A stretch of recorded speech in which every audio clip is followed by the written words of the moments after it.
ओम नमः शिवाय। शिवजी सदा सहाय। ओम नमः शिवाय। गुरुजी सदा सहाय। गुरुजी के चरणों में कोटि कोटि नमन। जय गुरुजी संगत जी।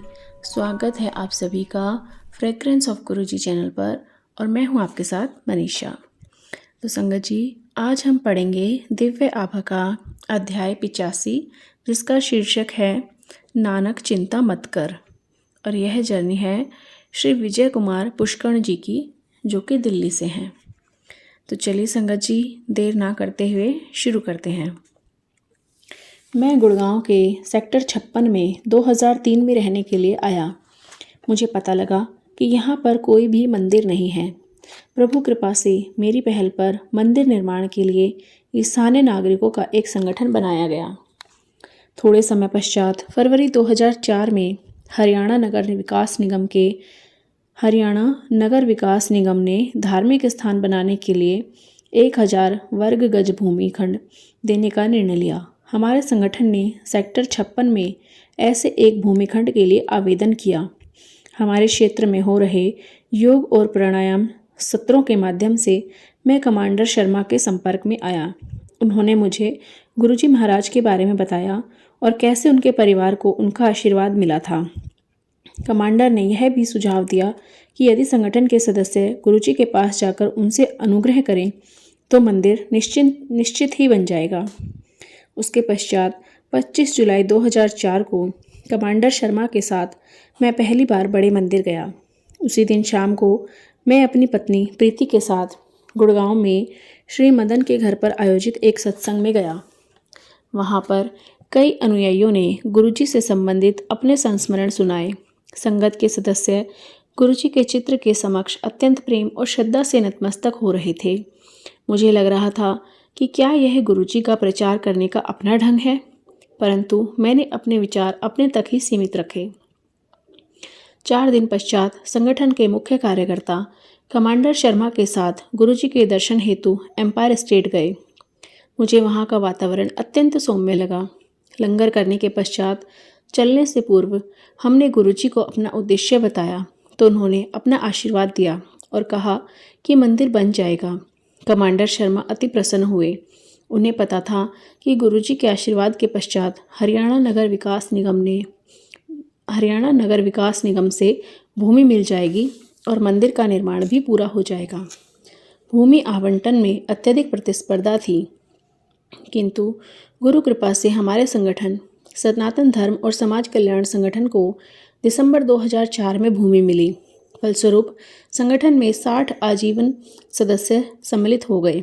14 फरवरी 2006 को गुरुजी की कृपा और सेक्टर 56 के निवासियों के सहयोग से मंदिर का निर्माण पूर्ण हुआ। चूँकि मुझे गुरुजी के यहाँ अच्छा लगता था, मैंने प्रीति से पूछा कि वह वहाँ पर चलना चाहेगी, तो उसने मान लिया। हम एम्पायर स्टेट रविवार 1 अगस्त 2004 को गए। वहाँ से लौटते हुए एक भक्त ने गुरुजी का एक चित्र दिया। मेरी पत्नी की शल्य क्रिया टली। दर्शन के पश्चात प्रीति अति प्रसन्न थी और उसने कहा कि वह बहुत समय से गुरुजी जैसे स्थान जहाँ शांति प्राप्त हो की कल्पना करती रही थी। 1998 से प्रीति को अनेक स्वास्थ्य समस्याएं थीं। उसे गर्भकला अस्थानता थी, अंडाशय के पुटक और गर्भाशय के गुल्मा थे। हम होम्योपैथी, आयुर्वेद और एलोपैथी के चिकित्सकों के चक्कर काटते रहे थे, किंतु उपचार नहीं हो सका था। अगस्त 2003 में हुई उसकी शल्य क्रिया में उसके अंडाशय और गर्भाशय निकाल दिए गए थे। यद्यपि उसे 2 माह कोई समस्या नहीं हुई थी, लेकिन उसके बाद उसकी वेदना फिर आरंभ हो गई थी। चिकित्सक उसका निदान नहीं कर पा रहे थे। कुछ ने कहा कि उसे स्नायुशूल था, अन्य कह रहे थे कि उसके गुर्दे में पत्थरी या उदरशूल था। सारांश में चिकित्सक अपने निर्णय में एकमत नहीं थे। गुरुजी के दर्शनों के 3 दिन बाद 4 अगस्त 2005 को रात्रि में प्रीति को गुर्दे के क्षेत्र में अत्यधिक पीड़ा हुई। दर्द निवारक औषधियों से लाभ नहीं हुआ। प्रातः उसकी पीड़ा कम थी, पर रात को फिर वही स्थिति हो गई। प्रीति ने प्रश्न किया कि गुरुजी के चित्र घर में होने के बाद भी उसकी स्थिति में सुधार क्यों नहीं हुआ। 6 अगस्त को हम अपने चिकित्सक के पास गए। उन्होंने 10 परीक्षण करवाने के लिए कहा। उसी दिन संध्या को उसने बताया कि पहले हुई शल्य क्रिया में केवल एक अंडाशय निकाला गया था, दूसरा अभी भी अंदर ही था और गर्भकला अस्थानता के कारण उस अंडाशय पर एक विशाल पुटक बन गया था। यह पुटक गुर्दे पर दबाव डालता रहा था, जिससे वह अपने सामान्य आकार से दोगुना हो गया था। इस प्रकार गुरुजी महाराज के प्रथम दर्शन के 5 दिन बाद ही प्रीति की स्वास्थ्य समस्या का निदान हो गया। चिकित्सकों ने तुरंत शल्य क्रिया का परामर्श दिया। अगले दिन रात्रि को 11:30 बजे हम प्रीति को गंभीर अवस्था में चिकित्सालय ले जा रहे थे। हम मार्ग में थोड़ी देर के लिए एम्पायर स्टेट में गुरुजी का आशीर्वाद लेने के लिए रुके। गुरुजी ने प्रीति को आशीष देकर आश्वस्त किया कि सब ठीक हो जाएगा। हम चिकित्सालय पहुँचे। मैंने अपनी जेब में गुरुजी का चित्र रख लिया था। 7 अगस्त को प्रीति के अनेक परीक्षण हुए और औषधियाँ दी गई। 3 दिन के उपरांत उसे वहाँ से निवृत्त करते हुए अपोलो चिकित्सालय में एक महत्वपूर्ण शल्य क्रिया करवाने के लिए कहा गया। 12 अगस्त को बृहस्पतिवार था और उस दिन गुरुजी के पास जा रहे थे। जब मैंने प्रीति से पूछा कि क्या वह चल पाएगी तो उसने हाँ कहा और हम गुरुजी के पास गए। वहाँ से निकलने पर प्रीति ने मुझे बताया कि उसने मन ही मन गुरुजी से इस प्रकार प्रार्थना करी थी, पिछले वर्ष मेरी शल्य क्रिया हो चुकी है और वह अत्यंत पीड़ादायक होती है। अगले सप्ताह मुझे फिर ऐसी ही बड़ी शल्य क्रिया करवानी है। मैं विनती करती हूँ कि शल्य क्रिया से बचाकर मुझे औषधियों से स्वस्थ कर दें। मैंने गुरुजी से निवेदन किया था, किंतु माध्यम उन पर छोड़ दिए थे। अगले दिन हम अपोलो चिकित्सालय गए। हमारे चिकित्सक ने कहा कि शल्य क्रिया अति आवश्यक है और उससे संबंधित तैयारियां आरंभ कर दी। प्रीति व्यथित थी। वह बोली कि उसने गुरुजी से प्रार्थना करी थी, पर उसके भाग्य में यह नहीं था कि वह उसकी सहायता करें। 15 अगस्त को गुरुजी के सत्संग का आयोजन श्री भाटिया के घर में था। जब मैंने प्रीति से पूछा कि क्या वह चलेगी तो उसने मना कर दिया। उसने कहा कि उसे गुरुजी में विश्वास था, परंतु उसका भाग्य इतना अच्छा नहीं था। उसने कहा कि वहाँ पर भक्त जब गुरुजी की कृपा प्राप्त करने की बात करेंगे तो उसे बुरा लगेगा। अतः मैं अकेला गया। पहले सत्संग का वर्णन प्रीति के रोग के समान था। अंडाशय के पुटकों से पीड़ित एक महिला जिसकी शल्य क्रिया होनी थी, गुरु कृपा से उन कष्टों से बच गई थी। मुझे विश्वास हो गया कि गुरुजी मुझे भविष्य का पूर्वाभास करा रहे थे। उसके बाद क्रम से चमत्कार होने लगे। चिकित्सक जो प्रीति की शल्य क्रिया करने को तत्पर थे, प्रीति का सुधार देखकर दंग थे। कुछ ही दिनों में चिकित्सकों ने कहा कि उसके पुटक का आकार घटकर 30% शेष रह गया है, जिसका उपचार औषधियों से संभव था। तब से प्रीति के स्वास्थ्य में लगातार प्रगति होती रही है। वह कम से कम औषधियाँ ले रही है और उसे शल्य क्रिया की आवश्यकता ही नहीं पड़ी। प्रीति को वही मिला जिसके लिए उसने विनती करी थी, शल्य क्रिया करवाए बिना औषधियों से उपचार। गुरु कृपा के लिए हम उनके अत्यंत आभारी हैं। गुरुजी के पास जाकर उनको कुछ कहना नहीं पड़ता है। उनके चरणों में जो भी आता है वह उसका ध्यान रखते हैं। जय गुरुजी। आर्थिक विपदा से मुक्ति। गुरुजी महाराज के पास आने के पश्चात हमारे जीवन में नाटकीय परिवर्तन आया है। पहले मुझे जीवन के सब पहलुओं की चिंता लगी थी। यह प्रवृत्ति अब समाप्त हो चुकी है। अब मुझे ज्ञात है कि गुरुजी हर समस्या का ध्यान रखते हैं। कोई भी स्थिति गुरुजी द्वारा रचित है। गुरुजी अपने भक्तों से बहुत कम बात करते हैं, किंतु ध्यान सबका रखते हैं। उन्होंने 8 अक्टूबर को मुझे कहा, जा तेरा कल्याण कर दिता। उस दिन से मेरे जीवन में परिवर्तन आने लगा। मेरा व्यावसायिक जीवन बदल गया। मैं एक व्यवसाय कर रहा था, किंतु उसमें मुझे संतोष नहीं था और उसे बदलना चाह रहा था। किंतु जीवन के 5वें दशक के मध्य में ऐसा सरल नहीं होता और मेरे में ऐसा करने का साहस नहीं था। लेकिन गुरुजी मुझे अनेक नाजुक परिस्थितियों से बाहर निकाल कर लाए। वहाँ पकड़कर गुरु काड्या सो ही उतरिया पार। मैंने अपना पिछला व्यवसाय 16 अगस्त 2005 को बंद कर दिया। गुरु कृपा से अब मुझे अपने नए व्यवसाय में अधिक पारितोषिक मिलता है। अब मैं एक राष्ट्रीय उपक्रम की योजनाएं बना रहा हूँ, जिससे मुझे व्यावसायिक संतोष भी मिलता है। इस परिवर्तन की अवधि में गुरुजी की दया से मैं संभला रहा। एक शब्द के शब्द हैं, नानक चिंता मत कर, चिंता तिसकी है, जल में जनत उपाय, तिन वो रोजी दे। इस समय मेरा मकान भी बन रहा था। जब भी किश्त देने का समय आता तो मेरे सामने आर्थिक कठिनाइयाँ आती थी। मैंने गुरुजी को कुछ नहीं बताया, लेकिन उनको पता था। अब जब भी धन की आवश्यकता होती थी वह आ जाता था। जिन्होंने मेरी सहायता करी उन्होंने उसकी वापसी के लिए कभी शीघ्रता नहीं करी। 1 वर्ष के उपरांत 16 मई 2006 को मुझे अपने घर की चाबियां मिल गई और 19 मई को मैंने उन्हें गुरुजी के कमल चरणों में रख दिया।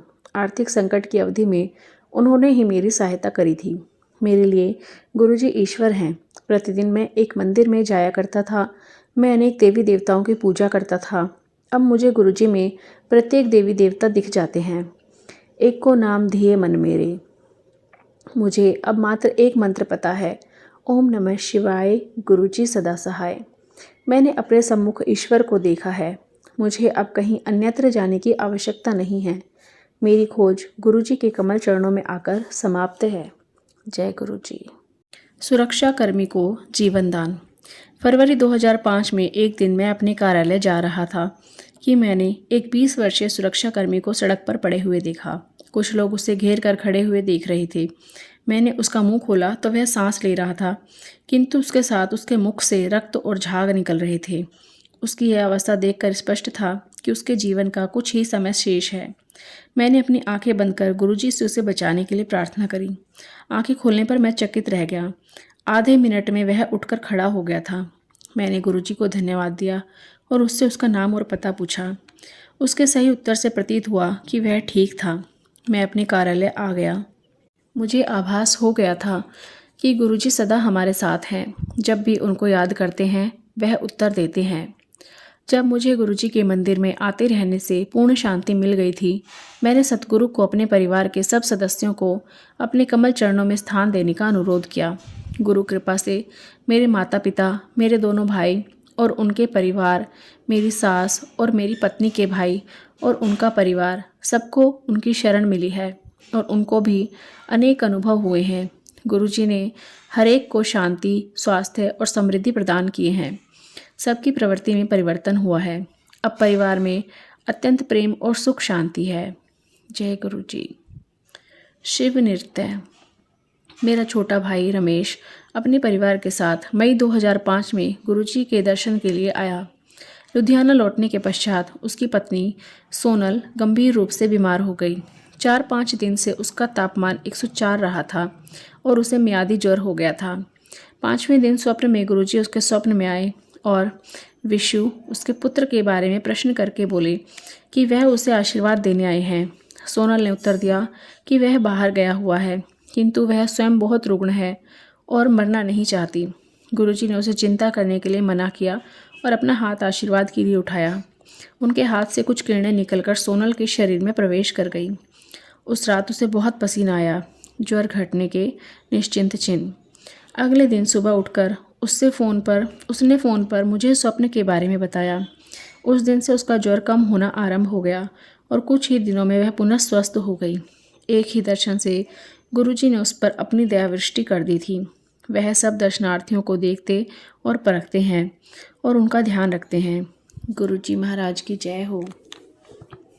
नवंबर 2005 में एक दिन रमेश रामायण का पाठ करते हुए उस अंश पर पहुंचा जहां पर गुरु महिमा का वर्णन आता है। उसने गुरुजी के बारे में सोचा और एकदम अपने विचारों में उनके पास एम्पायर स्टेट पहुंच गया। उसने गुरुजी को अपने कक्ष से बाहर निकलते हुए देखा। उसने गुरुजी को आलिंगन में लिया तो वह 2 आकृतियों में विभाजित हो गए। एक अपने आसन पर जाकर बैठ गई और दूसरी शिव स्वरूप धारण कर 15 मिनट तक रमेश के साथ नृत्य करती रही। नृत्य करते हुए उसने गुरुजी से प्रश्न किया कि क्या अन्य लोग उन्हें देख सकते हैं, तो उन्होंने नकारात्मक उत्तर दिया और बोले कि उसे केवल आनंदित होना चाहिए। नृत्य के उपरांत शिव गुरुजी के शरीर में प्रवेश कर गए। इसी अवस्था में रमेश ने लंगर ग्रहण किया और वापस अपने घर आ गया। कुछ दिन बाद जब रमेश गुरुजी के दर्शन के लिए दिल्ली आया तो उसने अनुभव मुझे बताया। गुरुजी ने रमेश को अपने घर बनाने के लिए आशीष दिया। यद्यपि रमेश अत्यंत परिश्रमी था, पिछले 10 वर्षों में वह अपना घर नहीं बना पाया था। 29 मई 2006 को वह अपने घर में प्रवेश कर सका। उसकी बेटी देवयानी अत्यंत बुद्धिमती थी। परिश्रमी होते हुए भी वह सदा अपनी कक्षा में द्वितीय स्थान पर ही आती थी। कुछ ही अंकों से प्रथम स्थान पाने में असफल रह जाती थी। गुरुजी के दर्शन के बाद देवयानी वर्ष 2006 में न केवल अपने अनुभाग में अपितु पूरी छठी कक्षा के चारों अनुभागों में प्रथम आई। गुरुजी की कृपा इस प्रकार भक्तों पर प्रवाहित होती है। उसका भाई विशु भी इसी प्रकार के अंक लेकर 8वीं कक्षा में उत्तीर्ण हुआ, यद्यपि उसकी ऐसा करने की आशा नहीं थी। जय गुरुजी। गुरुजी शिव दुर्गा हैं। मेरे बड़े भ्राता शिव कुमार पुष्कर्ण ने अक्टूबर 2004 में औपचारिकता के कारण मेरे घर में आयोजित गुरुजी के सत्संग में भाग लिया। अंततः वह वर्ष 2004 के मध्य में गुरुजी की शरण में पहुंच पाए। उन्हें वहां पर अद्भुत शांति मिली। उसके बाद उनका स्वभाव अत्यंत शांत और सौम्य हो गया। एक दिन मेरी भाभी अपने प्रतिदिन की दिनचर्या के अंतर्गत दुर्गा स्तुति नहीं कर पाई थी। वह व्यथित थी। अचानक गुरुजी उनके सामने प्रकट हुए और उन्होंने कहा कि उन्हें इन बातों को लेकर चिंतित नहीं होना चाहिए। वह बोले कि वह सर्वत्र हैं और वह केवल उनको याद कर लें तो पर्याप्त होगा। फिर भाभी जी को दिखाने के लिए कि वह दुर्गा भी है, उस रूप में परिवर्तित होकर उनको गले लगाया और अंतर्ध्यान हो गए। भाभी जी को घुटने में शूल रहता था। चिकित्सकों ने अनेक परीक्षण और औषधियों का दीर्घकालिक उपचार बताया था। शिवरात्रि 2006 को वह बड़े मंदिर गई और गुरु कृपा से वह वेदना उसी दिन समाप्त हो गई। 15 मई 2006 को हम शिव मंदिर गए। हॉल में शिव की प्रतिमा और गुरुजी का आसन है। मेरे बड़े भाई ने पहले शिव प्रतिमा को और फिर गुरुजी के आसन को नतमस्तक होकर आदर किया। उन्होंने देखा कि संगत पहले गुरुजी को और फिर शिव प्रतिमा को आदर दे रही हैं। वह सोचने लगे कि क्या यह उचित है। हम मंदिर में कोई 1.5 घंटा रहे और सत्संग का आनंद लेते रहे। जाते हुए मेरे बड़े भाई ने जब शिव प्रतिमा के सामने नतमस्तक होकर अपना सिर उठाया तो उन्होंने शिव के स्थान पर गुरुजी का मुख देखा। उन्हें अपना उत्तर मिल गया था। इससे कोई अंतर नहीं पड़ता कि पहले गुरुजी या शिव को प्रणाम करें, वह तो एक ही हैं। इस प्रसंग से पूर्व श्रीमती सब्बरवाल संगत को बताती थी कि उन्होंने गुरुजी को शिव स्वरूप में देखा है, परंतु मेरे मन में संशय बना हुआ था। मेरे भाई के इस अनुभव के पश्चात वह दूर हो गया। शिव की शरण में यहाँ पर गुरुजी के रूप में उपस्थिति मैं अपने आप को अत्यंत भाग्यशाली मानता हूँ। जय गुरुजी। मेरे मित्रों को भी आशीष। मैंने अपने अनुभव अपने मित्रों को बताए तो उनमें से अनेक गुरुजी के पास आए और उनका आशीर्वाद प्राप्त किया। श्री विनोद गुप्ता की बेटी का जीवन परिवर्तित हुआ जब उसे एक अति सुंदर स्वभाव के पति और ससुराल वाले मिले। मेरे एक अन्य मित्र श्री योगेश गुप्ता का स्थानांतरण लुधियाना से गोरखपुर हो गया था। वह जीवन के एक कठिन दौर से गुजर रहे थे। गोरखपुर जाने से पूर्व उन्होंने गुरुजी के दर्शन किए, यद्यपि उन्होंने गुरुजी को अपनी समस्या से अवगत नहीं किया था। 11 माह में उनका स्थानांतरण गाजियाबाद हो गया। पटपड़गंज में उनका मकान है और गुरु कृपा से वह घर वापस आ गए। इसी प्रकार श्री शर्मा की कंपनी उन पर झूठे अभियोग लगा रही थी। वह गुरुजी की शरण में आए और उन्हें शांति का आभास हुआ। उनकी कंपनी ने उन्हें मुकदमे के लिए अंतर्राष्ट्रीय वकील करने को कहा। उन्होंने मुझे बताया कि अब उनके पास ब्रह्मांड के वकील हैं तो उन्हें कोई चिंता नहीं है। गुरुजी के पास आने के पश्चात कंपनी उन अभियोगों को भूल गई और वह अपने उसी पद पर सुखपूर्वक कार्यरत हैं। राजेश जालंधर में रहते हैं और वहां पर गुरुजी के मंदिर जाते रहते हैं। जय गुरुजी। वैवाहिक समस्या का अंत। मेरी सास अपने परिवार सहित 1 जनवरी 2005 को गुरुजी के दर्शन के लिए आई। पिछले 10 वर्ष से मेरी पत्नी के भाई आशीष का दाम्पत्य जीवन अत्यंत व्यथित रहा था। जून 2005 में स्थिति अति गंभीर हो गई और ऐसा लगा कि शीघ्र ही तलाक हो जाएगा। मेरी सास गुड़गांव आई और उन्होंने गुरुजी के पास जाकर दंपत्ति के सुखी जीवन के लिए प्रार्थना करी। 1 सप्ताह में ही दंपत्ति के मध्य आई समस्या स्वतः ही समाप्त हो गई। उसके बाद वह दोनों गुरुजी के दर्शन के लिए आए। उनकी कृपा से आशीष और उनकी पत्नी अब सुखपूर्वक रहते हैं और अपने पुत्र की एक साथ देखभाल करते हैं। जय गुरुजी। अनंतम शुक्राना गुरुजी। तो संगत जी, कैसा लगा आज का अध्याय कमेंट करके हमें ज़रूर बताइए। अगर आपको सत्संग अच्छे लग रहे हैं तो वीडियो को लाइक करें और अन्य संगत परिवार के साथ भी चैनल को शेयर करें। अगर आप भी अपना कोई सत्संग हमारे साथ शेयर करना चाहते हैं तो डिस्क्रिप्शन बॉक्स में दिए गए व्हाट्सएप नंबर या ईमेल आईडी पर आप अपना सत्संग रिकॉर्ड करके ऑडियो या वीडियो में रिकॉर्ड करके हमें भेज सकते हैं। तो चलिए संगत जी, अध्याय की समाप्ति करते हैं मंत्र जाप के साथ। आप भी कीजिए। ओम नमः शिवाय, शिवजी सदा सहाय। ओम नमः शिवाय, गुरुजी सदा सहाय। ओम नमः शिवाय, शिवजी सदा सहाय। ओम नमः शिवाय, गुरुजी सदा सहाय। ओम नमः शिवाय, शिवजी सदा सहाय। ओम नमः शिवाय, गुरुजी सदा सहाय। जय गुरुजी। तो जल्दी ही मिलते हैं संगत जी एक नए अध्याय के साथ। तब तक सभी को जय गुरुजी।